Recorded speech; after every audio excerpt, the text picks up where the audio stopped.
All right, guys, we've got a day on the Expert here with a 32 front end.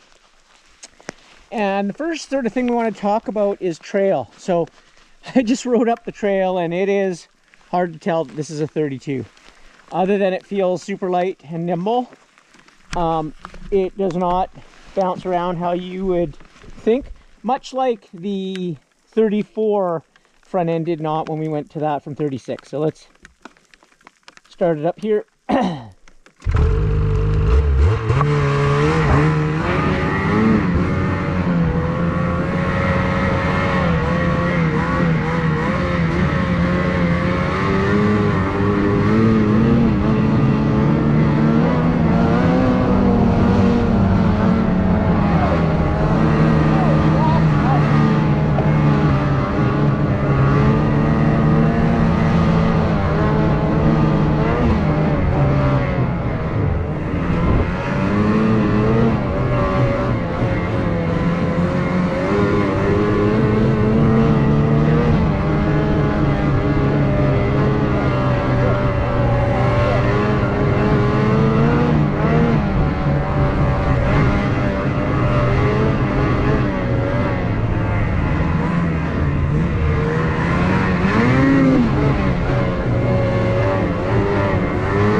Well, it's not as bumpy as it can get up here, that's for sure.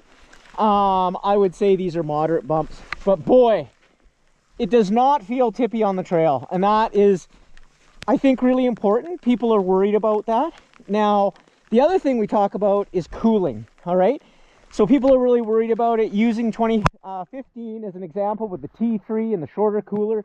Remember, that was a different cooler.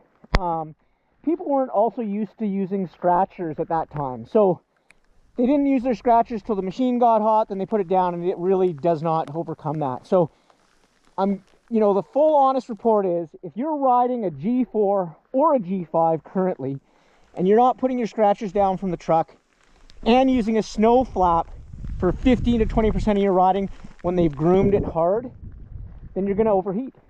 And with these sleds, they're built for the backcountry. They're not built for riding down the trail at 100k an hour with a hard packed trail. All right, so scratchers down from the truck, your snow flap on. Today we have rain right now, so we've got about 5-6 centimeters on top of a firm track, and it's basically halfway, and we've come up 8 kilometers, so it's a no big deal. Obviously the same as the G5 now. When it's snowing, you don't even need the snow flap. Like I said, I use mine 15 to 20%. It's always in the truck. If it's firm like they've groomed, I just put it on, throw it at the top, and then your machine, it's always better to have your machine cooler than hotter. But if you're resisting to buy that, and then you're just chainsawing and doing everything you can because you didn't do these other things, then you're gonna run the machine hot, and you're still gonna do it on this. So the cooling is, I would say, the same. You just have to be proactive. Again, your scratchers, and we